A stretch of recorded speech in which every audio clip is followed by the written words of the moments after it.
Em nome do Pai, do Filho e do Espírito Santo. Amém. Proclamação do Evangelho de Jesus Cristo segundo Mateus. Naquele tempo, disse Jesus aos seus discípulos: Quando orardes, não useis muitas palavras, como fazem os pagãos.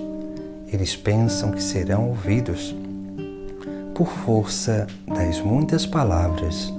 Não sejais como eles, pois vosso Pai sabe do que precisais, muito antes que vós o peçais.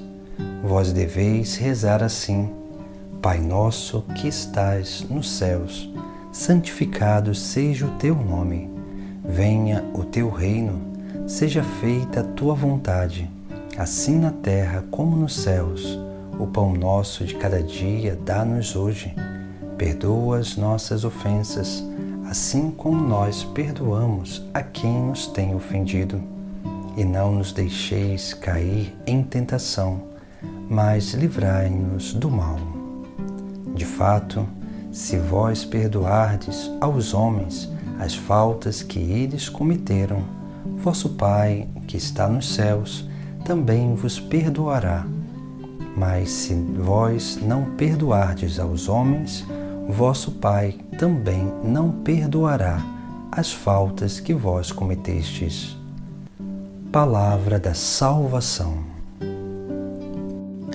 No Evangelho de hoje, quando Jesus Cristo ensina os seus discípulos a rezarem, Ele nos dá 3 recomendações fundamentais para a nossa vida de oração. A primeira recomendação está no início do Sagrado Evangelho, quando ali Jesus mesmo vai dizer: Quando orardes, não useis muitas palavras, como fazem os pagãos. Eles pensam que serão ouvidos por força das muitas palavras. Não sejais como eles, pois vosso Pai sabe do que precisais, muito antes que vós o peçais.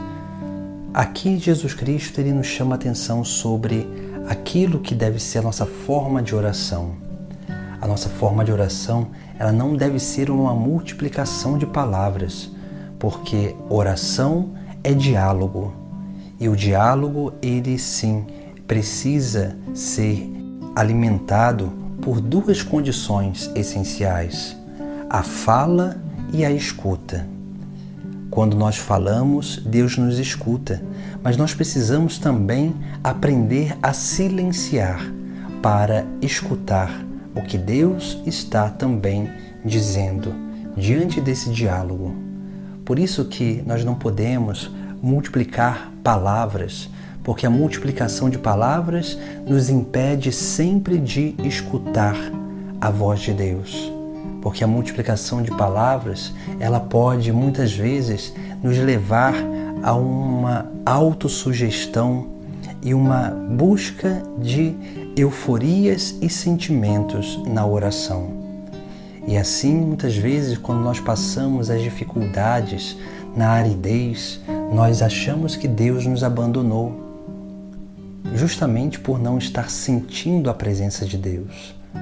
Nós só não sentimos a presença de Deus quando nós não exercitamos a forma correta de orar, a forma correta de dialogar com Deus, porque muitas vezes nós não teremos as experiências sensitivas, mas nós podemos, através desse diálogo de amizade, desse diálogo de intimidade, perceber a presença de Deus em nossa vida.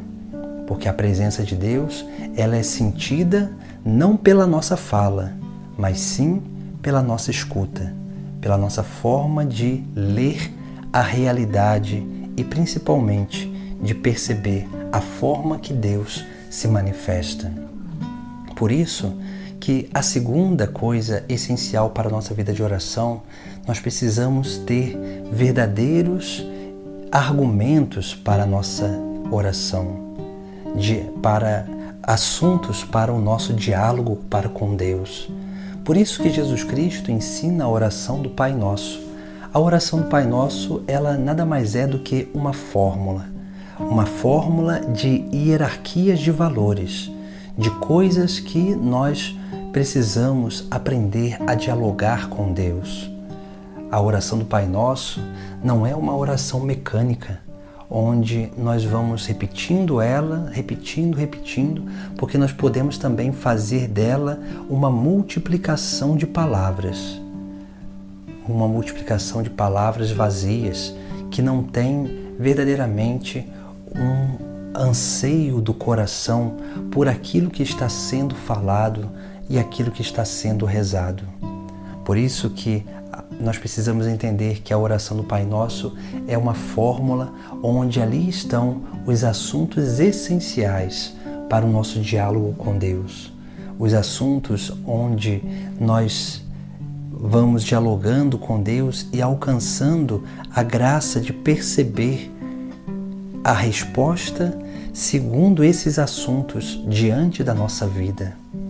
A nossa oração precisa estar fundamentada nesses assuntos, para que assim nós possamos realmente sermos capazes de chamar Deus de Pai e sermos verdadeiros filhos e crescer nessa capacidade de diálogo, de intimidade com Ele.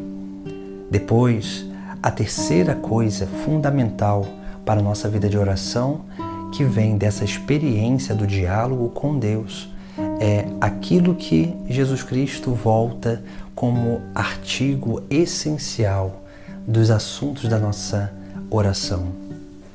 Porque a vida de oração, a vida de intimidade com Deus, ela nos leva sempre à prática do amor. Ela nos leva sempre a essa experiência de amor que se dá através do perdão. A vida de oração, a experiência com Deus sempre nos fará transmitir e transbordar a obra de salvação do próprio Deus para a vida dos nossos irmãos.